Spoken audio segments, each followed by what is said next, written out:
Hello, this is Pat Walker at MissionWinners.com. And as you know, folks, I always encourage people to ask questions. And sometimes the questions are relatively simple and can be answered just by typing into the VIP feed, which to me is fine. And other times the questions can be more involved. And I welcome those. Please ask questions. It's very, very important. And they merit a video. And I think it's very important that we always do these questions justice. Well, a gentleman had asked, and I think these are good. This is for Dean. Dean had asked a question. He said he's got some, larger positions. He has positions in stocks, that he's held for a longer period of time. And, they're working for him. And my response is, that's fine. I think that's good. Let him continue working for him. But he asked a very important question. He said, do you ever take like in your portfolio a non-trading approach or a non-trading approach where you just own something? Or do you recommend that everything is in play? And basically, I have to tell you, I've been doing this since 1986. I've been through the crash of 87. I was through the meltdown of 2000. I was through the debacle of 2008. And so I take more of a defensive approach as far as I will let the sucker work for as long as possible. But overall, I will not let good profits disappear.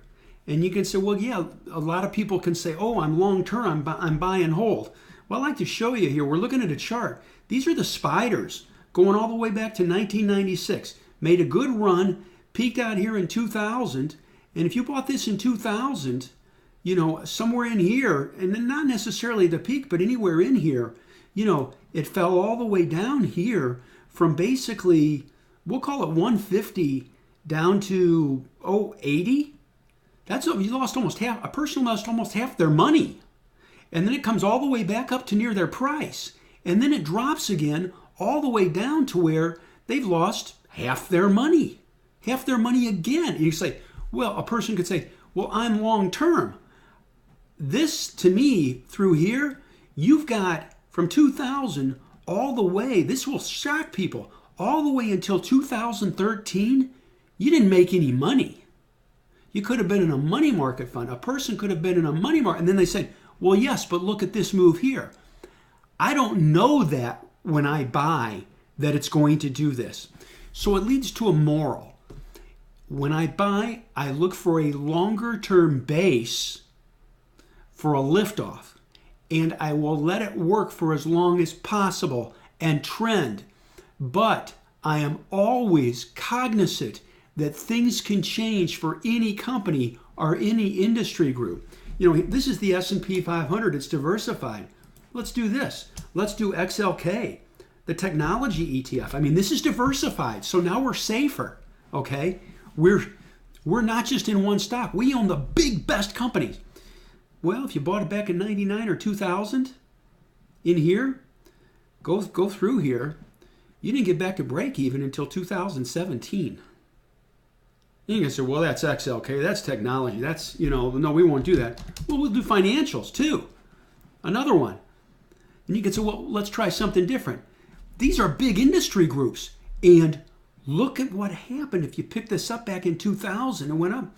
Basically, I will tell you, if you bought this in 2000, you didn't get back to break even for 17 years. 17 years. And that's not so good.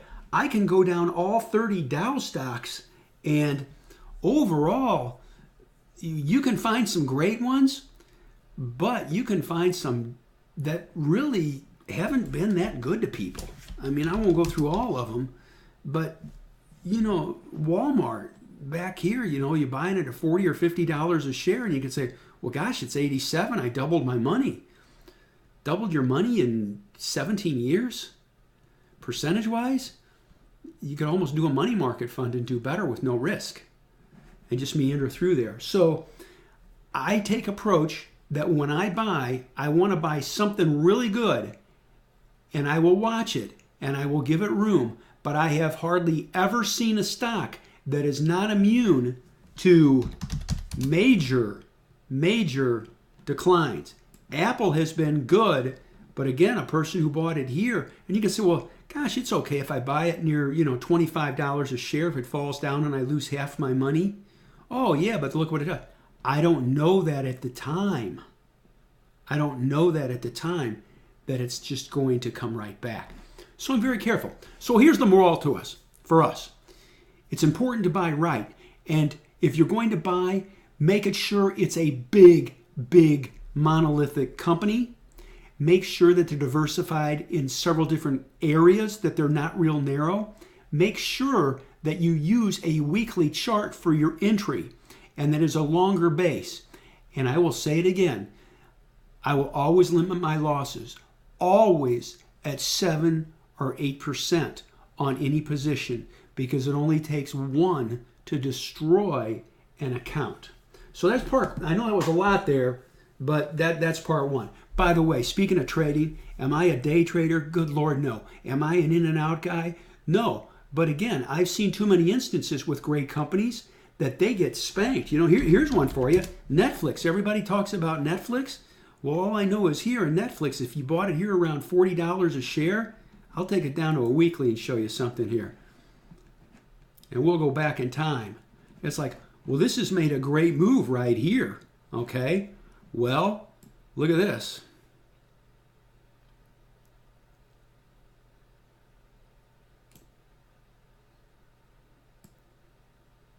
And I remember this. I'm going to get to it for us.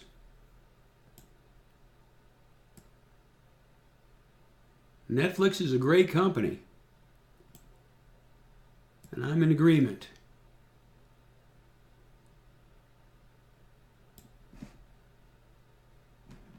But right here, I'll change it to monthly and show you something. You pick it up here, you know, at $20 a share, and watch it go up to 40 and say, well, that's great. And then watch it go all the way down to under $8 a share.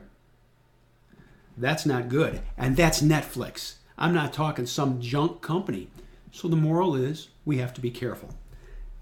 That's why if you're going to do buy and hold, and I think it's great, just make sure you've done your homework, and no matter what it is, by gum, limit the losses at 7-8%.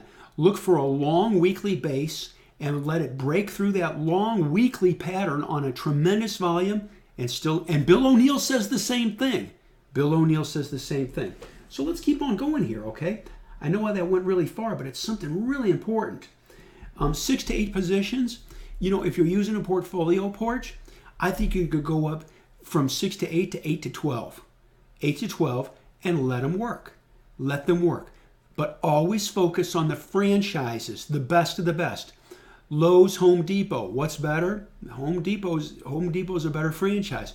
Walmart was a franchise for years. So then we can sit there and say, well, gosh, Walmart's like, geez Louise, the number one retailer. Here we go.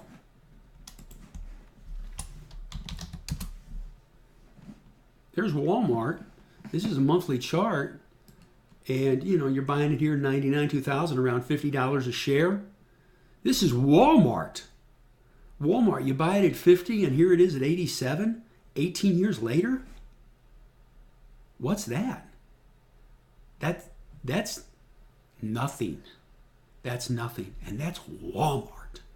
So we have to be very, very careful monitoring it. This just meandered through for, 12 years.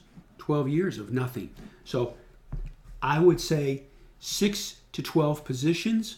And when you do it, you buy, but always use a weekly chart on a long base weekly breakout and have volume coming into it. And as it pushes away from your price, I would, to tell you the truth, raise your stop up and then keep a trailing stop so you don't sit there and have something where you're up 80% and you walk back and give it all back. That's awful. I've seen people do that, and it's awful. So I think 8 to 12 could be very, very good.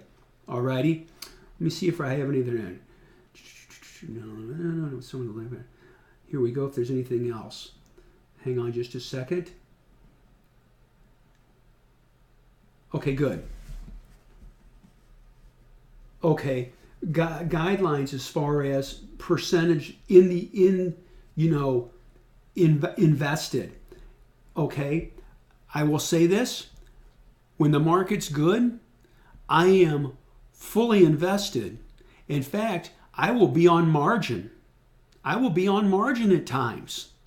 When the market's just okay, maybe I'm partially invested. Are there times that I don't own anything? Yeah. And people say, oh, you can always find something. Personally, I don't have any, and I don't think you do either. I don't have an ego with this. The market's bigger than all of us. I'm not going to fight it. That's why for me in Mission Winners, the M's come first. We have to watch it. Am I trading? No. I will say this, something that I think could be useful though, is a couple of the large sector ETFs could give you an opportunity to be in an industry group, but be diversified with numerous numbers of companies. And that could help you participate in that move, industry group move. And if you'd like to go through that sometime, I'll be glad to share it with you. But I'll give you a classic case. Semiconductors, SMH. We're going to show you something here. I know we're going up on 11 minutes, but this is important. We have to do this justice. This is SMH. Semiconductors. God, that's the industry of the future. Well, if you bought it here around $80, not at the top, you bought it here around $80 a share. This is semiconductors, for crap's sakes.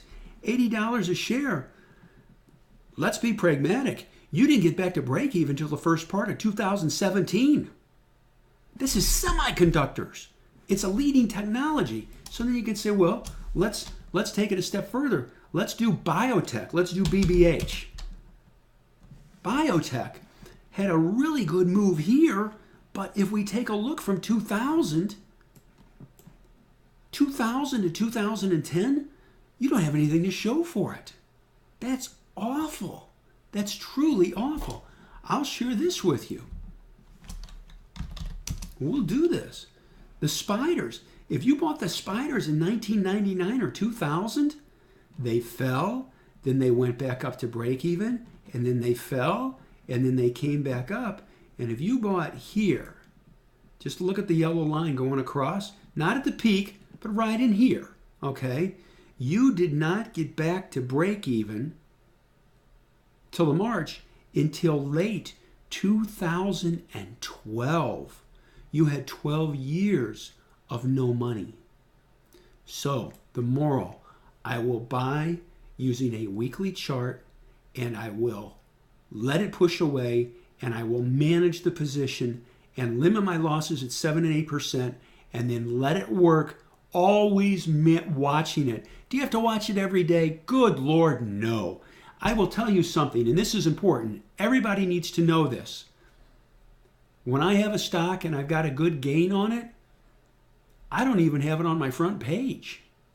You say, oh my gosh, are you kidding? No, I don't even have it on my freaking front page. I got it on page 2. I'm not going to look at it. Why? I've got a limit alert set, not a sell stop, just a limit alert, but I'm not going to watch it. I just let it go. Last year when Square was really running, I didn't have it on my front page. There's no reason to. Just let it go. I had a host of them. Just let them work. So I hope that helps you. We look, and again, I've quantified. That's my background. I used to teach statistics. I want everybody to know this. I used to periodically teach statistics on a university level. My final in one of my strategic planning classes, my final was 24 pages typed. I'm wired tight with this stuff. I am a research hound. So what am I looking for us? I'm looking for companies that can make good moves, and I will ride some for as long as possible. But when the game kind of looks like it's meandering down, I will sell. But if I have a good gain, and I've done this before, you all have seen it in the VIP feed, I'll give the stuff down to the 50-day. You're like, gosh, you give back a lot of your gains. No, you got to give it that much room. We had a huge decline several months ago, and so things are different right now. But when we start to make a nice longer-term trend, we'll be back in there and we just let it work. Just let it work. So I hope that helps you. For a larger portfolio, I think you can go up to 8 to 12 stocks, not all at one time, one at a time. Let them push away and let them work for you. And then take them off your front page. But to find great stocks like that, we have to focus on companies that have a unique product or service. They're franchises, and by God, they got good numbers. and the market's good. And if not, you get out. So, I hope that helps you. I hope this helps everybody. And I thank you very much.